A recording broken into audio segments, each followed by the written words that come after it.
Good day, everyone. I'm Luca, Head of Offensive Security at Bentley Systems. This presentation wants to be a motivational talk for all those hackers out there that always wanted to share some cool hardware device with the community but didn't know how or hesitated to avoid any sort of financial risk. After this presentation, you will know more how challenging and painful it is to mass produce hacking devices, what to do if you have an idea and want to bring it to life, what to avoid in order to increase the chances of success, and a bit more about with Injector, with Delete, and the upcoming Potterbox. Once upon a time, many engagements ago, back in 2010, I wanted to turn this weaponized mouse into a remotely controlled one. Sadly, I failed for many reasons. Lack of time for R&Ding, lack of a miniaturized RX module, not enough room inside the mouse, and eventually the idea ended up in my never-ending to-do list until in 2016 I've witnessed the presentation from Rogan and Dominic at DEF CON called Universal Serial Abuse. What is this? This is a marvelous piece of software that was exactly what I always wanted to see from the free open source community. An exact replica of the cotton mouth functionality described in the NSA leak from 2013 by Edward Snowden. At this point, I had enough momentum to start working on my very initial idea. A piece of hardware now also compatible with US abuse, that will also have features like mouse jacking, remote control, easy to weaponize USB gadgets, and that's how the very first idea with Injector, which means wireless HID injector, came to life. And I cannot thank enough Rogan for that presentation at DEF CON, because it was like a mind opener. Now that we got an early stage idea of what we want, what's next? Well, in my case, I call it the napkin sketch. What is the napkin sketch? Well, it's a dirty, cheap approach that brings your initial idea to a more tangible point. It's the cheapest and fastest way to get a better feeling of what you have in mind.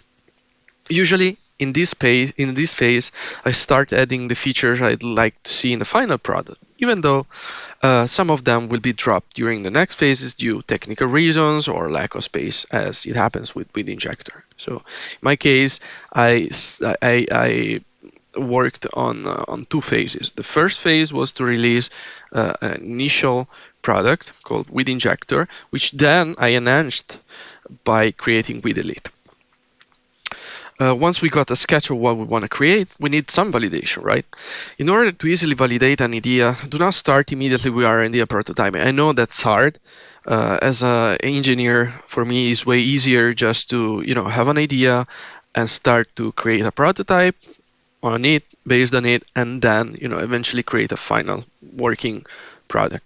Well, sometimes happened in the past that that was sort of failure, because I'm doing that in my spare time. So time is limited, and since time is limited, sometimes happens that you need to put a project half done on hold, and then eventually you will either forget about it or you will never be able to complete. So my idea is, instead of jumping immediately after the idea from the idea to R&D and prototyping, you may waste a lot of time in something that may lead to a dead end. So prototype instead.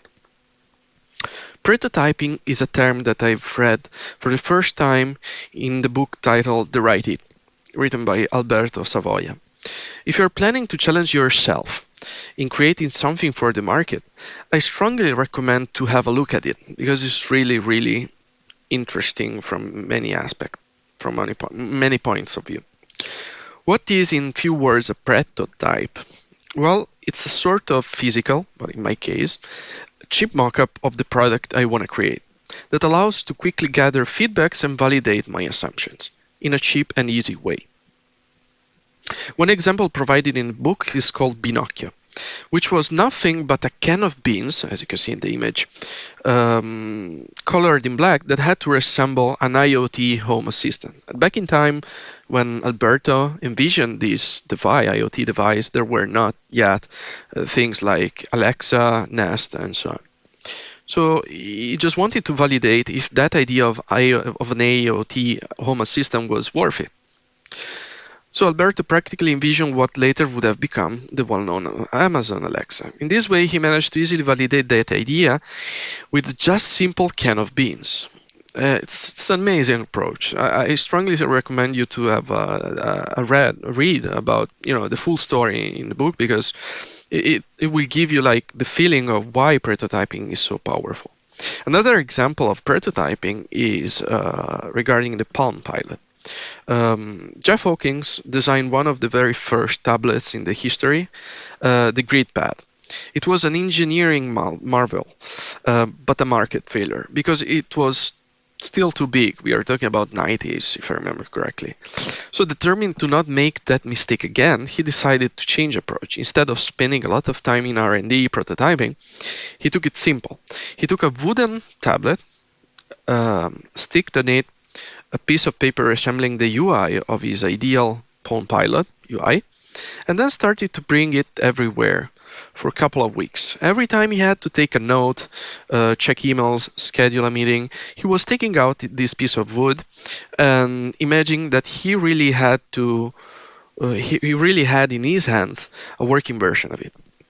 Eventually, after days of usage, he managed to get enough data to end the prototyping phase. So he validated that the idea of having a Palm Pilot uh, was good enough to proceed further. So it was satisfied enough to continue with R&D, and as you can see here in the image, after the mock-up of the UI, that's the very first prototype board of the Palm Pilot, and of course the final product.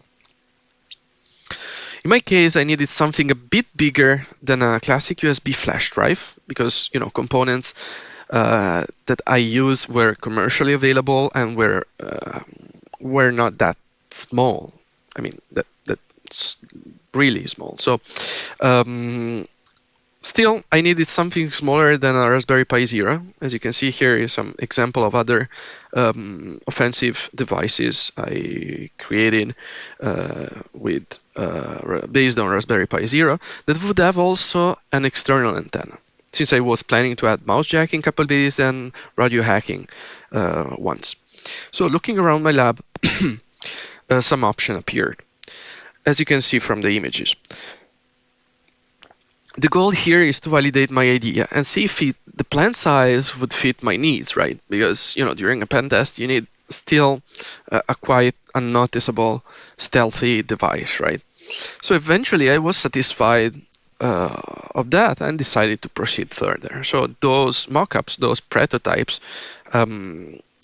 were enough to validate my idea. So what I was doing is, from time to time, I was imagining that one of those dongles were my USB with injector or with Elite, and I was plugging around colleagues in my office and see if they were noticing it behind their computer or laptop, and the data I gathered was enough to confirm that this may be a good idea.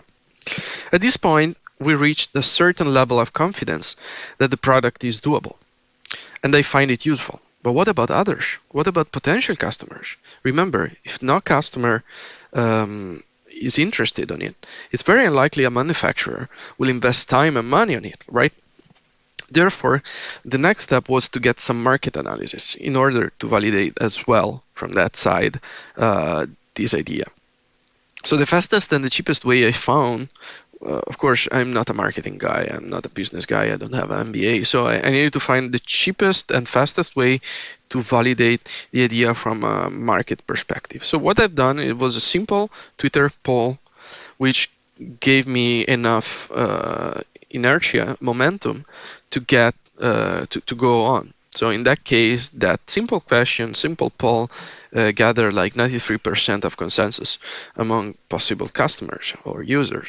So in that case, was enough to keep me going further. So after confirming that the product may be of interest for potential users, I had a couple of ways how to proceed.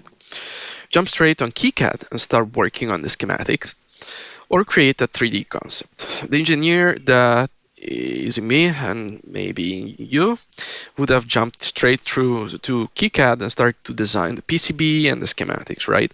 Eventually, I opted for the latter because I love sketching, and I had finally the excuse to learn how to use SketchUp. So um,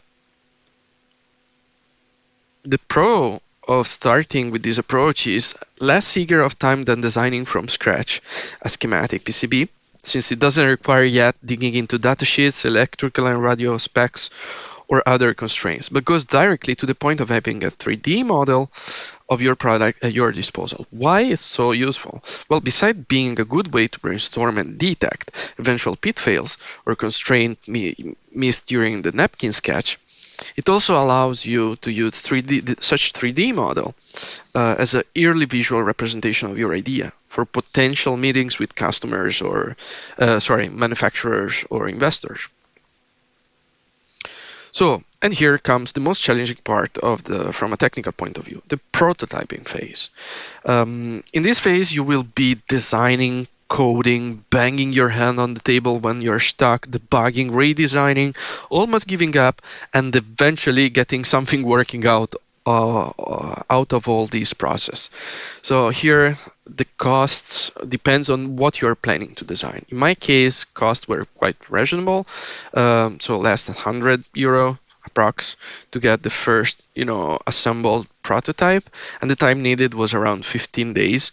You need to count 15 days as not person days, but let's say in a month or more, because I was not doing that as, daily job. It was just a spare time. So I would say in 1 month and a half, probably I achieved a full working prototype with related proof of concept. As you can see here, I added a proof of concept video with Elite just to show you how it looked like. It was very rough, but it was working fully.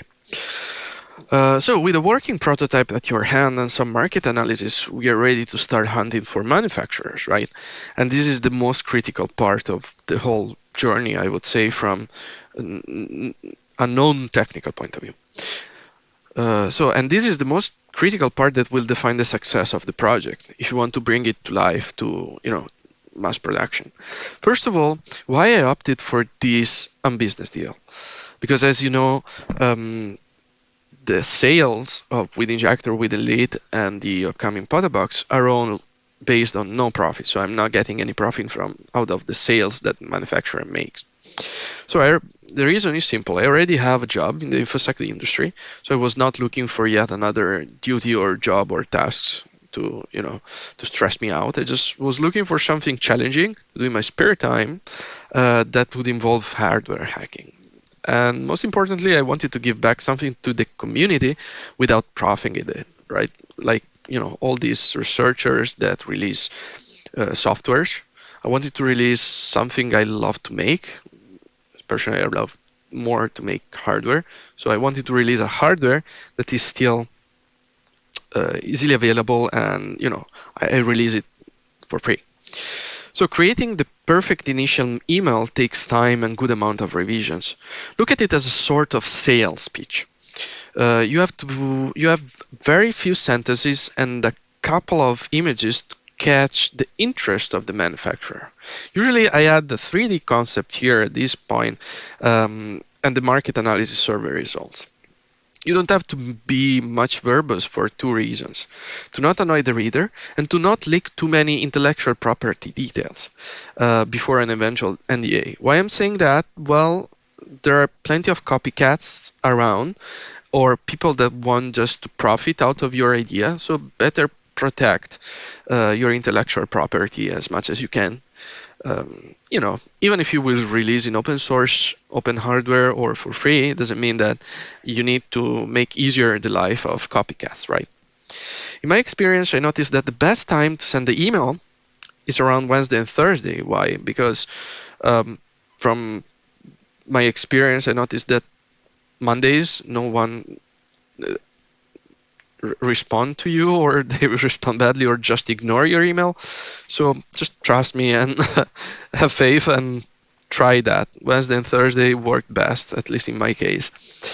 Provide also an alternative way for the initial call, because especially when you're dealing with Chinese manufacturers. They may not have access to Microsoft Teams, Skype, or more Western type of communication mediums. Another important point is avoid mentioning the undeal, so the thing that you will do it for a profit, on the Kickstart email, because sometimes may happen that they will think you have either mental problems or is a sort of scam. So usually people tend to be suspicious when you tell them, look, I'm doing it for free. They will say that doesn't make sense, even if you explain them, especially from a Chinese culture point of view. So, and most important, be persistent. Do not give up after the first manufacturer refusal. I mean, that's normal. I mean, that's how it works, the business. So, and don't hesitate to repeat twice the concepts to the audience, because if you see they are hesitating to take you seriously, that's normal as well. So just be persistent. So once you will manage to find a manufacturer believing in your project, you will probably start to work with him in developing the very first revision of your product. And with that, the very first bugs may appear.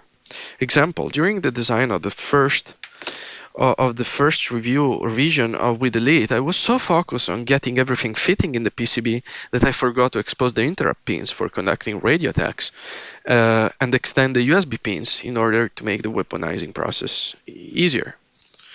So what I've done, I had to not fully redesign, but heavily modify the layout of the PCB in order to accommodate to fix those bugs. Once most of the bugs will be fixed, you will see that the product reached a certain level of amount of stability. It's time to involve beta testers. In this phase, you have to put particular attention on picking beta testers. Why? Well, because most of them will say and promise everything just to get a free cool device, but then they will disappear like tears in the rain. By that, I mean that many people would say, yeah, I want to be a beta tester, I'm a super hacker, I want to try it, yeah, we'll give you feedbacks and so on and blah, blah, blah. But then some of them, they will just disappear without even saying thank you. So they will get the package, they will get the device, and then will follow your thorough documentation with videos, tutorials, and then they will never come back. So select wisely beta tester. Another hint is do not have high expectations anyway. People are busy. So here a suggestion is usually I divide the beta tester in two parts, two kind of people. The security experts that I know they are reliable, and students. Sometimes happens that a young student in computer science has higher motivation and of course more free time than professionals, and even if they are not as skilled as a professional or do not understand fully how your device works, they can be very helpful. So that was very good results I didn't expect. Another hint is prepare easy to digest documentation. This is the key for success. It is also vital for both actually beta test and post-release phases that you will produce a properly documented set of information for your product. In average, users, skilled or not, have limited amount of time, right? So if you want your product to be successful, you have to provide at the same time an exhaustive and easy to digest documentation, eventually also supported with video tutorials. In this way, I mean, documentation must be dumb-proof in a way that everyone can get up and running in as faster as they can, and you can just ignore eventually tickets like I cannot use it, or those dumb tickets. I automatically close them because there is enough information to know how to modify the firmware, how to update the firmware, how to flash the device, how to get it run, how to troubleshoot. So proper documentation is a must to succeed after in post release. And here a little bit of Zen time. So more features may lead to more bugs. This is a fact. I remember when I started designing with Elite, I wanted a certain amount of features, and while developing the PCB and the schematics, I started to think, maybe I can add also radio hacking capabilities. Maybe I can add also that and that. And then bugs started to appear. Here, an example. Um, I needed an interrupt pin for receiving ASK amplitude shifting key signals, right, to start conducting radio attacks. So at that time, by looking at the schematics of Arduino at Mega32U4, I figured out that there is D7, so interrupt pin 6, available that is never used during in other Arduino boards. I didn't care about that. I just thought, is there? Why not using it?